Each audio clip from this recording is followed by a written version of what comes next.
In this video, we'll be going over the 2022 silver jar. So what I'm going to do is finally dump all the silver out of the 2022 silver jar, sort by denomination, and then go over the total amount of ounces and the melt value of the silver today.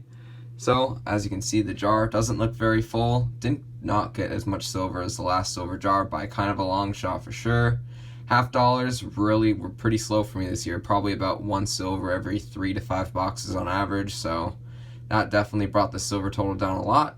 But anyways, we still, I think, got a decent amount. So first, I'm going to take the silver jar, dump it out,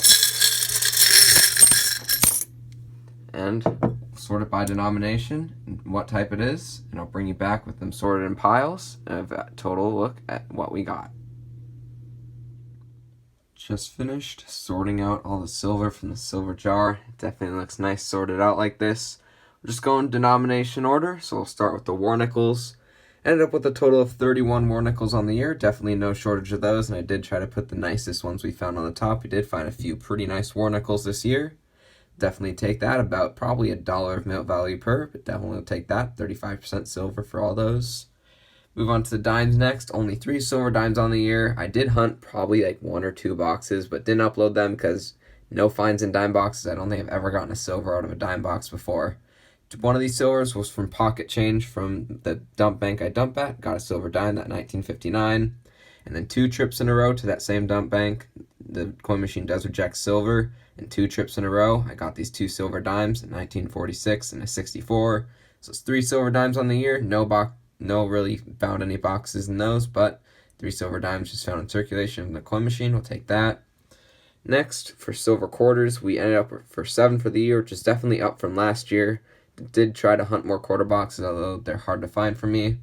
You may notice that there's a few in here that you haven't seen on the channel, and that's because I'm in the middle of a quarter hunt right now.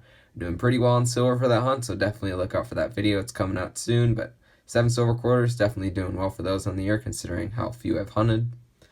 Now we'll move on to the $50, which is the majority of the silver, although a lot less than last year.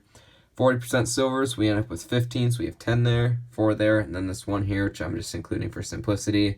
It is 40% silver, but I did test it. It sounded weird, so I tested it, and it tested as 83% silver, 17% copper, but after testing more coins in the same machine, this might just be a normal 40%er.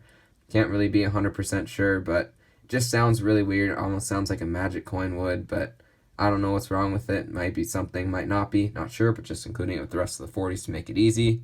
So it's 15 40%ers on the year. And for 90%ers, we end up with 10, so the ratio from 40s to 90s is pretty good. 10 90s to 15 40s, definitely a great ratio. Although not a ton of silver halves compared to the amount of boxes I've hunted, probably about 1 silver $50 every 3 or 4 boxes on average, and not a single box with more than 1 silver for the whole year, which is a little disappointing.